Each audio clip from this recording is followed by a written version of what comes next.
तो गाइस जय श्री राम। आज हम लोग बात करेंगे लेजर के बारे में। लेजर क्या होता है गाइस? हमने अभी जर्नल पढ़ा था पिछले वीडियो में। तो जर्नल से हम लोग ट्रांजैक्शंस उठा करके उस चीज़ को क्लासिफाई करेंगे ना, लेजर पोस्ट करेंगे ना, लेजर उस प्रोसेस को बोलते हैं पोस्टिंग। तो अब लेजर में होता क्या है, एक डेट का कॉलम, एक पर्टिकुलर्स का, एक जनरल फोलियो, एक अमाउंट का, और फिर से क्रेडिट साइड में भी वही डेट, पर्टिकुलर्स, जनरल फोलियो और अमाउंट का। तो गाइस कभी भी यहाँ एक लेजर का एक नाम होता है। फॉर एग्जांपल आपको कोई डेटा आ रहा है, रवि अकाउंट, उसका जर्नल होता है, उसके अंदर उसके ट्रांजैक्शंस लिखते हैं। तो हर एक चीज़ का एक अकाउंट होता है, वो ऊपर लिख देना हेडिंग याद से, ठीक है। एनीवेज, डेट कॉलम में हम लोग डेट लिखेंगे, पर्टिकुलर्स में वो जो भी कॉलम जो भी अकाउंट क्रेडिट होगा या डेबिट होगा वो आएगा। और फिर जर्नल फोलियो यानी कि जर्नल का जो पेज नंबर है, where the transaction is recorded, वो आएगा। और डेबिट और क्रेडिट अमाउंट आ जाएगा, जो भी फाइनेंशियल वैल्यू होगा उस ट्रांजैक्शन का। तो इस फीचर्स क्या होते हैं ऑफ ए लेजर अकाउंट? एक तो इसमें होता है डेबिट और क्रेडिट साइड। जो भी डेबिट साइड, डेबिट एस्पेक्ट के कंसर्न ट्रांजैक्शंस होते हैं, they will come on debit, and credit के लिए सेम, जो भी क्रेडिट साइड के होंगे वो क्रेडिट पे आएंगे। और जो भी डिफरेंस आएगा डेबिट और क्रेडिट में, उसको बोलेंगे हम बैलेंस, ठीक है। और जो भी क्लोजिंग बैलेंस होगा ऑफ दिस ईयर, ये ही ओपनिंग बैलेंस होगा फॉर द नेक्स्ट ईयर। तो फंक्शंस होते हैं कि it is a store house of all the transactions, यानी कि आपके पास तो सारे ट्रांजैक्शंस का एक लेजर बना रहे हैं हम यहाँ पे। उस चीज़ का मतलब वो है, it summarises the effects of business transactions of the individual accounts so that a conclusion, मतलब जो भी समराइज है सारे जो भी एक अकाउंट से रिलेटेड ट्रांजैक्शंस है, हम उस चीज़ को हम लोग क्लासीफाई कर दे रहे हैं। तो it's very easy to understand from that point of view कि हमें सब यहीं दिख जा रहा है उस अकाउंट के रिलेटेड। तो जो डबल एंट्री सिस्टम हम लोग बोलते हैं गाइस, जो हम लोग इन अकाउंट्स हम बोलते हैं, तो वो लेजर के थ्रू फैसिलिटेट हो जाता है, क्योंकि इसमें डेबिट और क्रेडिट दोनों हैं। तो एक एडवांटेज हो गया लेजर का। बाकी एडवांटेजेस हैं कि मतलब ये यहाँ पे ना हम लोग हर एसेट का, हर लाइबिलिटी का, हर इनकम का, हर एक्सपेंस का, सबका अकाउंट हम लोग बनाते हैं। और हम लोग ना एक अच्छी एनालिसिस कर सकते हैं हर अकाउंट में देख करके कि कौन सी हमारी एसेट हमें ज़्यादा फीसिबल दे है, या कौन सा लाइबिलिटी हमें ज़्यादा कॉस्ट पड़ रहा है। या हम लोग इस चीज़ से एक डिसीजन बना सकते हैं कि कहाँ से हमें ज़्यादा फ़ायदा हो रहा है और कहाँ से नुकसान, क्योंकि हमें वहाँ से हमारी फाइनेंशियल पोजीशन पता चल जाती है। हमने अकाउंट मेंटेन किया है, हमारा जो बैलेंस आएगा वो हमें एक रिज़ल्ट बता देगा। और इसमें पॉसिबिलिटी ऑफ एरर्स कम है, क्योंकि हम लोग तो सिर्फ डेटा कॉपी कर रहे हैं फ्रॉम जर्नल। तो वहाँ पे हमने करेक्ट कर दिया होगा, तो यहाँ पे सिर्फ हमें कॉपी करना है। कॉपी यानी कि पोस्ट। तो आप जब भी पोस्ट करोगे on the left side this is the debit, वहाँ पे आप 2 लिख करके स्टार्ट करोगे। और जब भी आप क्रेडिट साइड पे यानी कि राइट साइड पे आप करोगे, तो वहाँ पे बाई साइड करके आप लिखोगे और फिर स्टार्ट करोगे। अगर total of the debit side is higher, तो मतलब वो कहलाएगा डेबिट बैलेंस। और अगर क्रेडिट साइड का टोटल ज़्यादा है, तो मीन कि उसको हम बुलाएंगे क्रेडिट बैलेंस, ठीक है। तो ये साल का जो भी मतलब हमारा बैलेंस आएगा फॉर द करेंट पीरियड, हम लोग उस चीज़ को लिखेंगे कि balance carried down to balance carried down. जो हम लोग नेक्स्ट ईयर को लेंगे एज अ ओपनिंग बैलेंस, उस चीज़ को लिखेंगे बैलेंस ब्रॉट डाउन। अब लेजर में गई पर्सनल लेजर, यानी कि जिसके बारे में भी हम लोग अकाउंट्स बनाते हैं। फॉर एग्जांपल डेटाज, क्रेडिटाज, ठीक है। डेटाज लेजर यानी जिसको भी आपने माल बेचा है, उससे पैसे आने हैं, तो उसका लेजर। क्रेडिटर्स लेजर यानी जिससे आपने माल खरीदा है और उसको पैसे देने हैं, उसका लेजर। इम्पर्सनल लेजर यानी कि एसेट्स, इनकम्स और एक्सपेंसेस के डिटेल्स वहाँ पे लिखे होंगे। और कैश एंड बैंक बुक यानी कि जो भी cash and bank transaction recorded है, वो कैश बुक और बैंक बुक में आ जाएंगे। जनरल लेजर यानी कि जो भी रियल अकाउंट्स आपके नॉमिनल और पर्सनल है, तो जैसे कि other than trade debtors and credit are recorded in general ledger, ठीक है। General ledger are of divided into 2 groups. Nominal यानी कि उसमें पूरे एक्सपेंसेस और इनकम्स आ गए, और प्राइवेट लेजर यानी कि यहाँ पे पूरे एसेट्स और लाइबिलिटीज़ के ट्रांजैक्शंस आ गए। सिंपल। सब डिवीज़न के कुछ फ़ायदे। अब अगर आप सब डिवाइड कर दोगे तो एक समरी भी क्लासिफिकेशन ईजी हो जाएगा और आपको ऐसा एक बहुत ज़्यादा वास्ट ग्रुप में से आपको ढूंढने की चीज़ें ऐसे नहीं पड़ेगी। जो भी पर्टिकुलर क्लास है या टाइप ऑफ ट्रांजैक्शंस है वो आपको इजीली मिल जाएंगे। मिस्टेक्स के चांसेस भी कम हो जाएंगे और अगर मिस्टेक्स हुई तो भी उस चीज़ को ढूंढना आसान हो जाएगा। डिवीज़न ऑफ वर्क इजीली आपको करना हो जाएगा और ड्यू टू सब डिविज़न डिफरेंट एम्प्लॉयज़ जो है वो लोग उस चीज़ पे काम कर सकते हैं क्योंकि वहाँ पे क्लासिफिकेशन हो गया है। फॉर सपोज एग्जांपल, अगर एक एसेट के पर्टिकुलरली वहाँ पे दिक्कत है तो उसको एक सेट ऑफ लेजर दे दिया जाएगा, आप तू ये देख ले, उसको पूरा देखने की ज़रूरत नहीं है। तो वहाँ पे उसका अंडरस्टैंडिंग और जो भी प्रॉब्लम है वो सॉर्ट आउट करने भी उसको ईजी हो जाएगा। अकाउंटिंग वर्क भी काफ़ी सिस्टमैटिक हो जाएगी। तो यहाँ पे सम्स आपको पहले एक क्वेश्चन दिया, आपको जर्नल बनाना है। जर्नल हमने प्रैक्टिस करी है, ये भी सिमिलर कॉन्सेप्ट है, आप जर्नल बना लोगे। तो अब जैसे यहाँ पे आप लेजर बनाना सीखते हैं गाइस, सपोज आपने जर्नल यहाँ पे समझ लिया, ठीक है। अब हम लोग इस चीज़ का लेजर बनाएंगे। For example we are starting with cash account. तो आपको सारे जर्नल एंट्रीज देखते हैं जहाँ पर आपने कैश अकाउंट लिखा है। फॉर एग्जाम्पल जैसे फर्स्ट एंट्री में है cash to capital to loan from wife, तो अब कैश अकाउंट है तो कैश को देखो और टू कहाँ आ रहा है, to is on the credit side, ठीक है। कैश टू कैपिटल तो आएगा डेबिट साइड पे टू।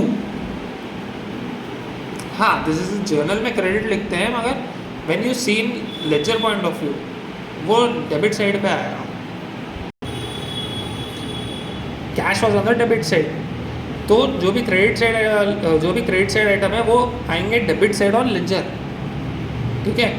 आपने यहाँ पे टू लिखा है ना, तो जहाँ पे भी लेजर पे सारे लेफ्ट साइड पे आपको टू आइटम्स आते हैं तो आप वहाँ पे टू लिख देना, टू के आइटम्स टू के साइड लिख देना।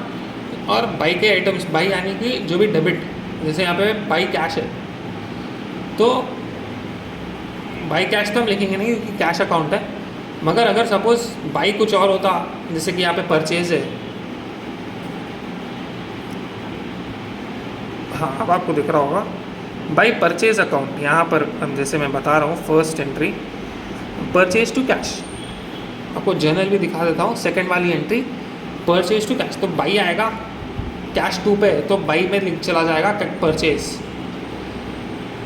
काफ़ी सिंपल है, बहुत ही ईजी है। अगर आपका जर्नल हो गया तो आपको सिर्फ पोस्टिंग करनी है। सिर्फ ये याद रखो, अगर cash is on the debit side तो जो भी टू वाले आइटम्स है वो टू वाले साइड पे आ जाएंगे, और अगर cash is on the credit side यानी कि टू कैश है अगर, तो जो भी बाई वाले आइटम्स है वो सीधा बाई की तरफ चले जाएंगे, राइट साइड, ठीक है। और दो तीन एग्जाम्पल करते हैं, आपको सिर्फ सेम एप्लीकेशन सारे उसमें करना है।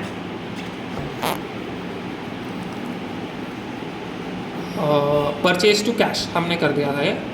अब करते हैं बैंक टू कैश। तो bank is on the by side तो आएगा राइट साइड पे।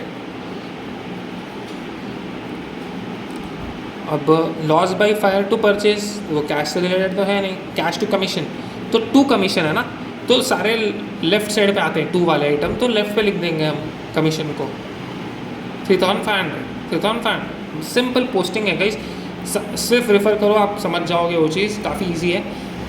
और यहाँ पर हमारा बैलेंस आया है 9,46,400, तो यानी कि हमारा left side was much larger than the right side, credit side. तो यहाँ पे बाई बैलेंस कैरिड डाउन आ गया, और जो नेक्स्ट टर्म के लिए आएगा वो आएगा ब्रॉड डाउन, जैसे कि मैंने आपको समझाया था, ठीक है। सेम कॉन्सेप्ट है for other accounts as well. For example loan from wife 3621 और 1621 देखना है, ठीक है भाई साहब। पहली तारीख को देखिएगा इस लोन फ्रॉम वाइफ है, तो लोन फ्रॉम वाइफ के अकाउंट में हम लोग कैश डेबिट करेंगे, कैश है बाई साइड पे, तो बाई कैश आ जाएगा, आ गया 2,50,000। बस बाकी कोई ट्रांजैक्शन है ही नहीं बीवी से रिलेटेड उसके, तो हमने बैलेंस डाल दिया और बैलेंस कैरी डाउन डाल दिया, और नेक्स्ट ईयर के लिए बैलेंस ब्रॉट डाउन। सिंपल है गाइस।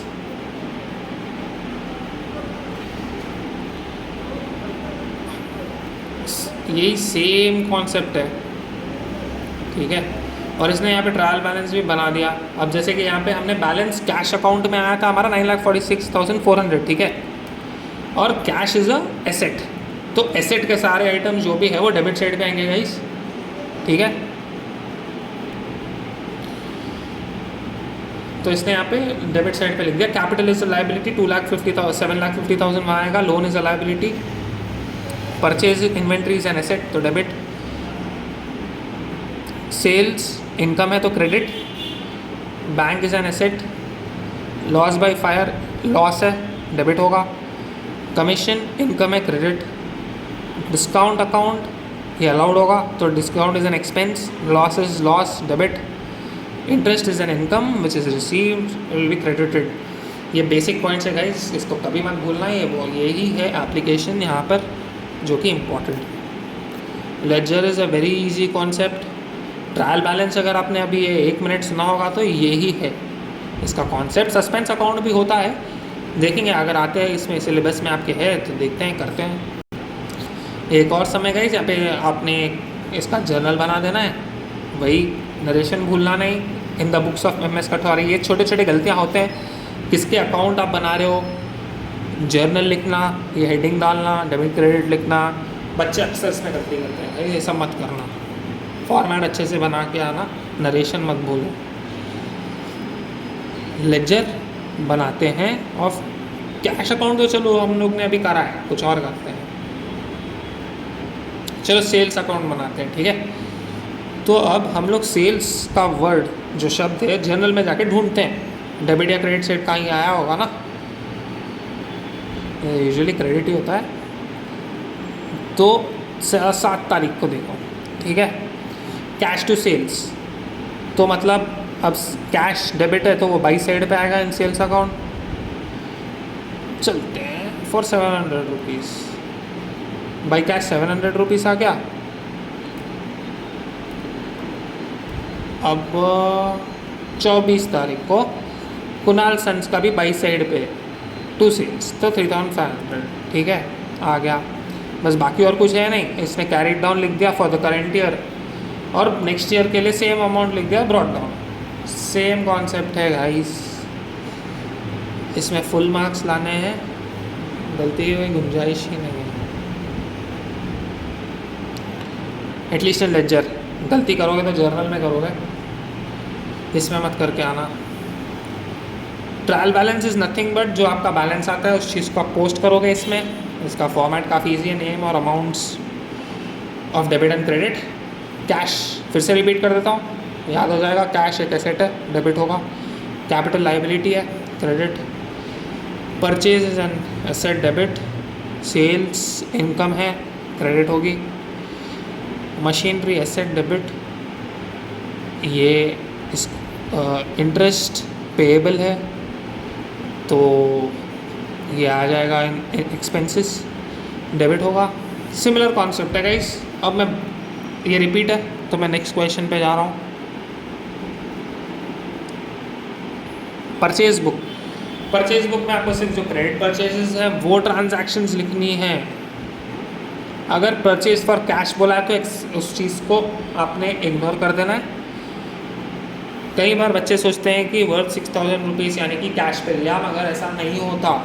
जब तक वो नहीं बोलता कि परचेज फॉर कैश मतलब कि क्रेडिट पे आप एज्यूम कर दो और नीचे नोट लिख देना कि मैंने एज्यूम किया है फॉर सेफ साइड।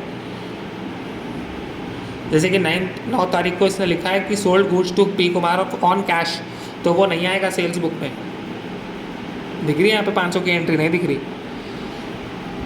बस ऐसे छोटे छोटे चीज़ें हैं गाइस, ध्यान रखना। TD का मतलब ट्रेड डिस्काउंट होता है, सिर्फ डिडक्ट कर देना और अमाउंट लिख देना, ठीक है। सेल्स बुक में आएगी क्रेडिट सेल्स की एंट्रीज, रिटर्न इनवर्ड्स में आएगा जो भी सेल्स किया था वो माल वापस आ गया, सेल्स रिटर्न। रिटर्न आउटवर्ड्स यानी परचेज रिटर्न, जो भी आपने खरीदा था वापस कर दिया आपने, ठीक है। कैश बुक में आएगी कैश सेल्स की एंट्री, कैश परचेजेस की भी आएंगी, कैश ट्रांजैक्शंस बेसिकली, ठीक है। परचेजेस अकाउंट में परचेजेस डे बुक जिसमें आपने क्रेडिट एंट्रीज रिकॉर्ड करी थी उसका बैलेंस लिखना है आपको। 12950 जैसे आया था उसके यहाँ पे सिर्फ पोस्ट करना है आपको एक तरीके से टू सन्ट्रीज लिख करके, फिर बाई बैलेंस कैरीड डाउन और फिर नेक्स्ट ईयर के लिए नेक्स्ट टर्म के लिए ब्रॉड डाउन। बस सिंपल है। मगर अगर कोई परचेजेस अकाउंट में कैश ट्रांजैक्शन भी आता है, for example purchase for cash, तो वो चीज़ की भी एंट्री आ जाएगी। तो वो एक छोटा पॉइंट याद रखना है। और सेल्स अकाउंट में भी सेम ट्रांजैक्शन है, मतलब कैश के सेल्स जो होंगे वो आएंगे और बाकी जो आपका सेल्स बुक का से क्रेडिट सेल्स की जो बुक हमने बनाई थी सेल्स डे की, उसका बैलेंस या लिख करके बाई बैलेंस ब्रॉट डाउन करके आपको लिख देना है बस। Same goes for return inwards account, return outwards account.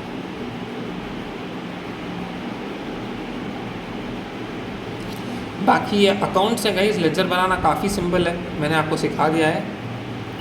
Trial balance फिर से एक रिपीट है।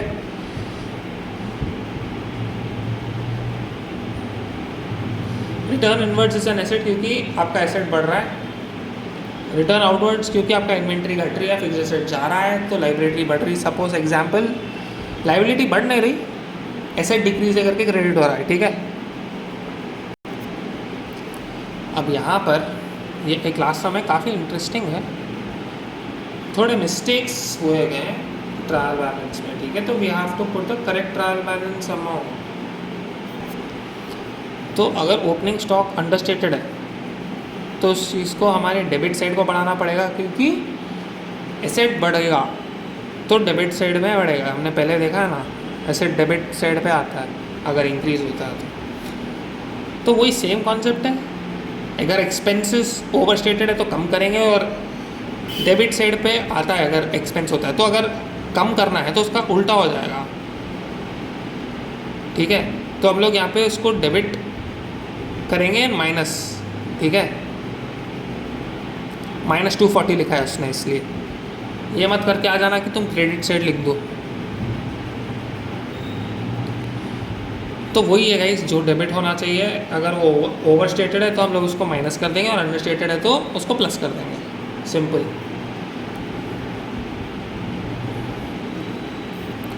तो डेटार्स है कि जिससे हमें डेटार्स आ रहा है ना सेट, ठीक है, और अगर ओवरस्टेटेड है तो हम माइनस कर देंगे, -240। सेम एग्जांपल है, काफ़ी इजी है ये तो यहाँ पर हम लोग हमारा लेजर का चैप्टर ख़त्म करते हैं। जय श्री राम गाइस।